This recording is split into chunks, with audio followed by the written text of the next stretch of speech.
The year moved swiftly, each season marking another milestone in Emily's journey. What had begun as a small group of students tutoring a handful of children had grown into a thriving network of volunteers spread across the city.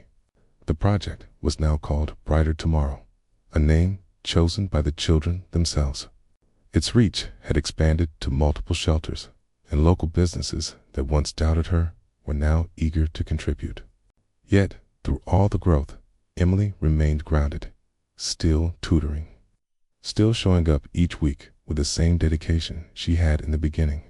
Despite her success, challenges continued. There were funding shortfalls, moments of conflict among volunteers, and endless administrative hurdles. Emily often found herself overwhelmed, juggling her final year of university with the demands of leading a growing initiative. But each time she faltered, she remembered her father's words about resilience, about climbing without a safety net, and each time she chose to rise again. Richard followed her journey closely, often from a quiet distance. At board meetings, his colleagues noticed a new light in his eyes when he spoke of his daughter. He rarely boasted about his wealth, but when it came to Emily, he couldn't help but share her story. "She's building something far greater than I ever did," he told one partner. "She's building hope." Graduation day arrived at last. The grand auditorium buzzed with excitement as students donned their caps and gowns. Emily stood among her peers, her heart racing as she prepared to walk across the stage. Richard sat in the audience, his eyes fixed on her with a pride so deep it brought tears to his eyes. When her name was called, she walked with her head held high, not as the daughter of a tycoon, but as a woman who had carved her own path. The applause that filled the hall seemed to echo the journey she had taken, the struggles, the failures, the triumphs.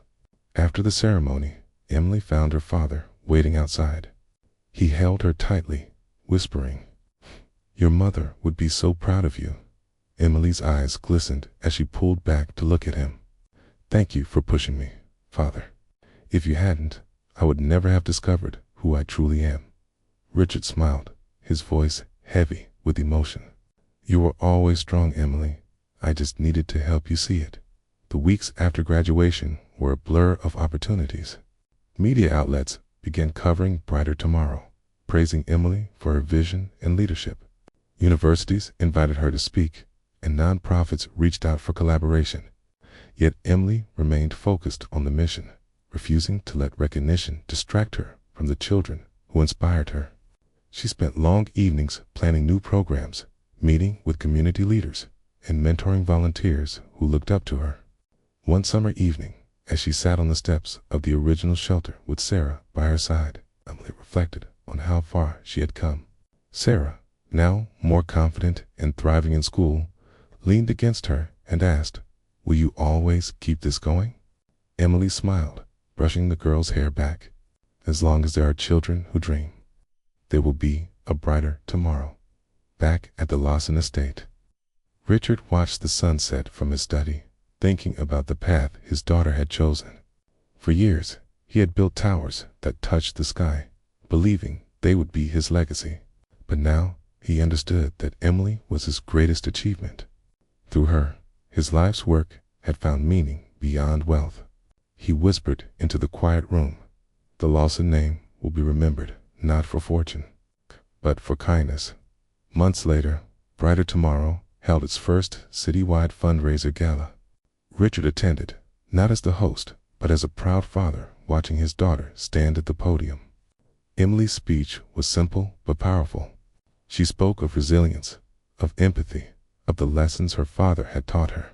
She reminded everyone that wealth was not the measure of a life, but the lives one touched along the way.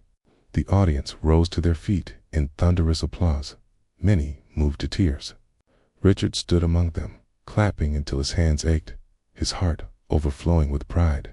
That night, as father and daughter walked out of the gala together, Emily slipped her hand into his.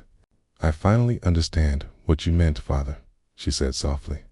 "True wealth is not what we inherit, it's what we create and give." Richard squeezed her hand, his voice low but steady. "And you, Emily, are the richest person I know."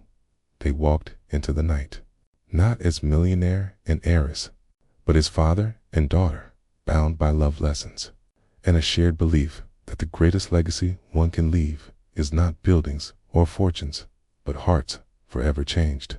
And in that moment, Emily knew that her journey was only beginning.